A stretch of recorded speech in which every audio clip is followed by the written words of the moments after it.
ماشاءاللہ آپ کے حضرت مولانا خورشید عالم صاحب دامت برکاتہم بڑی ہی قیمتی گفتگو فرما رہے تھے۔ میرے بزرگ اور دوستو، اصل بات یہ ہے کہ عمل کرنے کی ضرورت ہے۔ شاعر کہتا ہے کہ عمل سے زندگی بنتی ہے جنت بھی جہنم بھی، عمل سے زندگی بنتی ہے جنت بھی جہنم بھی، یہ خاکی اپنی فطرت میں نہ نوری ہے نہ ناری ہے۔ اصل چیز یہ ہے کہ ہم عمل کرنے والے بن جائیں۔ اللہ رب العزت والجلال سے دعا کرتے ہیں کہ باری تعالیٰ جو باتیں یہاں پر کہی گئی ہیں باری تعالیٰ ان پر عمل کرنے کی توفیق مرحمت فرمائے۔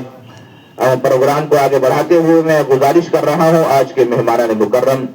نمونہ اسلاف عارف اللہ حضرت اقدس مولانا ڈاکٹر ذاکر حسین صاحب نقشبندی مجددی دامت برکاتہم، جو خلیفہ مجاز ہیں حضرت مولانا قمر الزما صاحب الہ آبادی کے، حضرت والا تشریف لا کر اپنے مواعظ حسنہ سے ہم سامعین کے قلوب کو محسوس فرماتے ہیں۔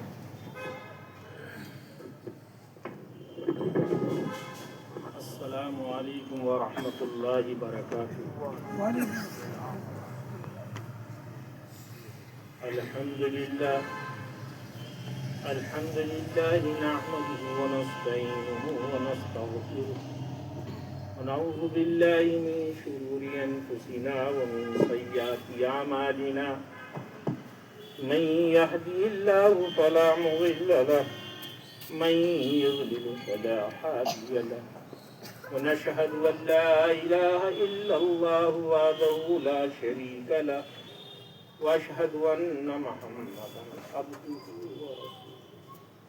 صلى الله تعالى عليه وسلم۔ بسم الله الرحمن الرحيم، سبحان الله وبحمده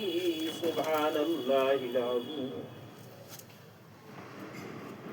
میرے دوست اور بزرگ، قیمتی بیان تو مولانا کا ہو چکا ہے۔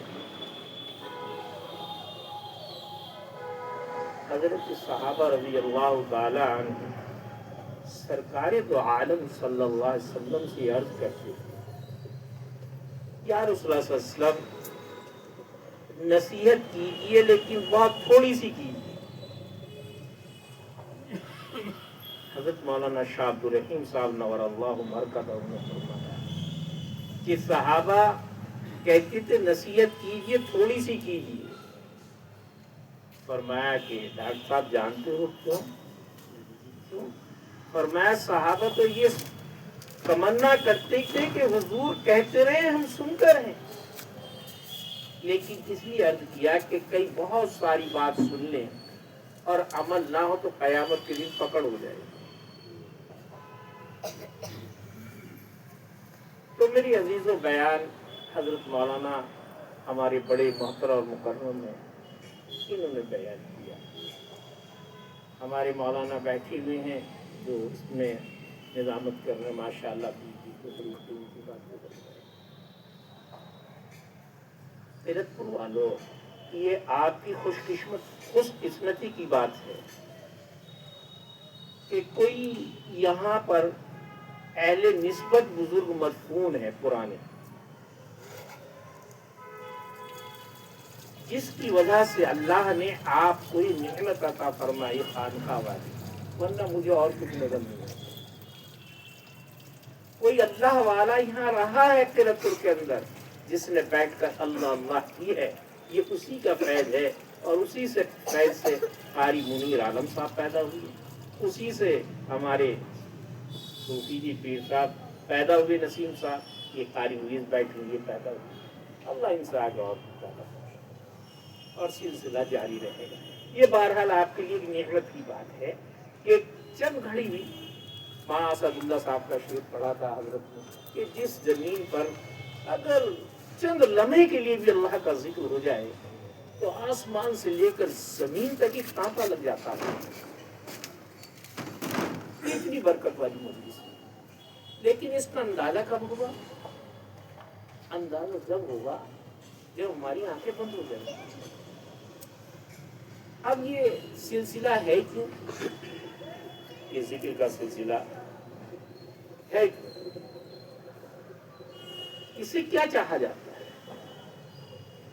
اسی لیے میں نے بخاری شریف کی آخری حدیث پڑھی، جو آج کل کے بھی بخاری ختم کا ماحول چل رہا ہے۔ امام بخاری علیہ رحمہ اپنی بات نیت سے شروع کرتے ہیں اور میزان پر لا کر ختم کرتے ہیں۔ اور امام بخاری علیہ رحمہ بچپن سے نابینا ہے، مادرجاد نابینا، مولانا بیٹھے مولانا بخاری کو مولانا نابینا، مادرجاد نابینا، اندھے، لیکن والدہ کو اللہ کی ذات سے اتنا قوی یقین ہے کہ اللہ ایک دن میرے بچے کو بینا بنا دے گا، کیونکہ جو میرے پیٹ سے نابینا پیدا کر سکتا ہے اس کی اتنی طاقت ہے، وہ بینا بھی کر سکتا ہے۔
میرے عزیز دوستو،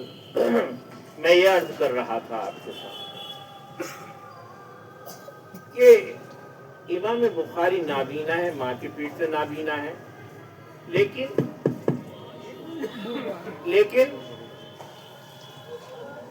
کیونکہ والدہ نے یہ امید نہیں چھوڑی، بلکہ یہ امید قوی ہوتی گئی، جیسے بڑھتے چلے گئے، بڑے ہوتے چلے گئے، 5 سال کی، 6 سال کی، یہ امید رہی، نماز پڑھتی، اللہ اے اللہ تو نابینا پیدا کر سکتا ہے تو بینا بھی تو کر سکتا ہے۔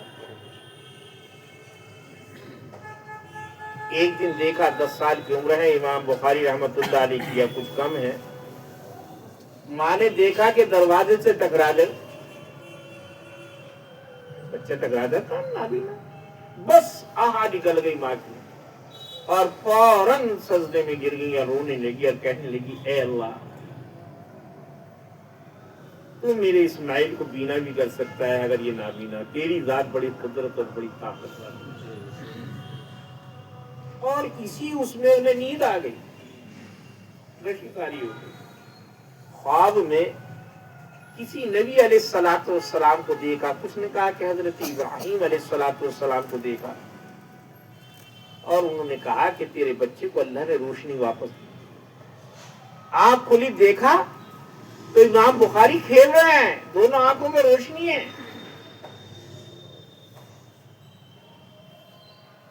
اور پھر اللہ نے وہ کام لیا امام بخاری رحمت اللہ علیہ سے کہ بخاری شریف کو وہ درجہ حاصل ہے کہ اگر قرآن پاک کے بعد کوئی کتاب صحیح ہے تو وہ بخاری شریف. تو اس کی آخری حدیث لائے کہ اعمال جو ہیں میزان پر تولے جائیں گے، گنے نہیں جائیں گے. 10 20 50، جیسے ہم نے 20 رکھتے پڑھ لی، 50 رکھتے. ابھی مولانا نے فرمایا ہمارے محترم نے کہ ابو ہریرہ رضی اللہ تعالیٰ عنہ جو حدیث بیان کر رہے ہیں، وہاں میزان پہ جو تولا گیا کہ ان نے جو مجاہد فی سبیل اللہ بنا تھا، یہ یقیناً ہمارے لیے بنا تھا، وزن ہے یا نہیں، اس کے اندر اخلاص ہے یا نہیں. یہ عالم بنا تھا، اس کے پڑھانے میں اخلاص ہے یا نہیں، ہماری رضا کے لیے کیا یا نہیں کیا، یا یہ سخاوت کرتا تھا، یہ اپنے نام کے لیے کرتا تھا، یا پھر میرے لیے کرتا تھا. وزن کیا جا رہا ہے. اب وزن میں جون سا پڑلا بھاری ہوگا، گنے نہیں جائیں گے ابل. اسی لیے آپ نے حضرت ہمارے شیخ مولانا زکریا صاحب رحمۃ اللہ علیہ کی کتاب پڑھی ہوگی فضائل اعمال، کہ صحابہ 2 رکعت نماز پڑھتے تھے اور اپنے بگڑے ہوئے کام بنا لیتے تھے. ہمارے تبلیغی بھائی بھی تو یہ کہتے 2 رکعت پڑھو اور اللہ سے مانگو، اللہ بگڑے کام بنا دے گا، اللہ تمہاری دشواریوں کو دور کر دے گا. کوئی مانگنے والا تو ہو، مانگنے کا طریقہ سیکھا تو ہو کہ اللہ سے کس طریقے سے مانگا جائے. اسی لیے حکیم اختر صاحب رحمہ اللہ نے فرمایا مجھے کچھ خبر نہیں تھی تیرا درد کیا ہے یا رب، تیرے عاشقوں سے سیکھا تیرے سنگ در پہ مرنا. مجھے کچھ خبر نہیں تھی تیرا درد کیا ہے یا رب، تیرے عاشقوں سے سیکھا تیرے سنگ در پہ مرنا. میری زندگی کا حاصل میری جیست کا سہارا، میری زندگی کا حاصل میری جیست کا سہارا، تیرے عاشقوں میں جینا تیرے عاشقوں میں مرنا، تیرے عاشقوں میں جینا تیرے عاشقوں میں جینا. یہی عاشقوں کی علامت، یہی عاشقوں کی ضمانت، کبھی ذکر ہو زباں سے کبھی دل میں یاد کرنا. ملے کسی کو اہل صحبت ملے کسی کو اہل دل کی اے اختر، اسے آ گیا ہے جینا اسے آ گیا ہے مرنا. کسی اللہ والے کی صحبت میں آ جاؤ گے، جینا بھی آ جائے گا اور مرنا بھی آ جائے گا. میں آپ کے سامنے بیٹھا، مولانا نے میری زندگی دیکھی، میں گاؤں کا گنوار رہنے والا پڑھا لکھا انسان، یونیورسٹی کا پڑھا لکھا، یہ تمام چیزیں ایک اللہ والے کا دامن پڑا تو ڈینڈنگ پینڈنگ تو بدل گئی، اللہ تعالیٰ دل بھی بدل دے گا. یہ اللہ کے قدر سے. تو ان کی صوفی جی کی قدر کرو. یہ بلا کر تمہیں ذکر میں شامل کرتے ہیں اور ذکر کراتے ہیں، مراقبہ کراتے ہیں، یہ ان کی قدر کرو. تو فرمایا اعمال تولے جائیں گے. اب اس میں وزن پیدا کرنے کے لیے اخلاص ضروری ہے. اخلاص کہاں سے پیدا ہوگا؟ اللہ والے کی جوتی سیدھے کرنے سے اخلاص پیدا ہوگا. اس لیے مولانا انور شاہ کشمیری رحمۃ اللہ علیہ جو بہت بڑے محدث ہیں، بہت بڑے آدمی ہیں، بہت بڑے آدمی ہیں، جب لڑکے فارغ ہوتے تھے تو کہتے تھے کہ تم مولوی بن گئے، سند تمہیں مل گئی، اب 6 مہینے کسی اللہ والے کے گھر پاس رہو. اس لیے مولانا انور شاہ کشمیری رحمۃ اللہ علیہ اپنے پیر مولانا امام ربانی رشید احمد گنگوئی رحمۃ اللہ علیہ کے پاس تشریف لے گئے. فرمایا حضرت میرے لیے دعا کر دیجئے. حضرت نے فرمایا کیا دعا کروں؟ کہ بس صحیح نماز پڑھنی آ جائے. مولانا کہنے واہ واہ، اگر نماز صحیح پڑھنی آ گئی پھر رہ کے جائے گا. تو اس لیے میرے بھائی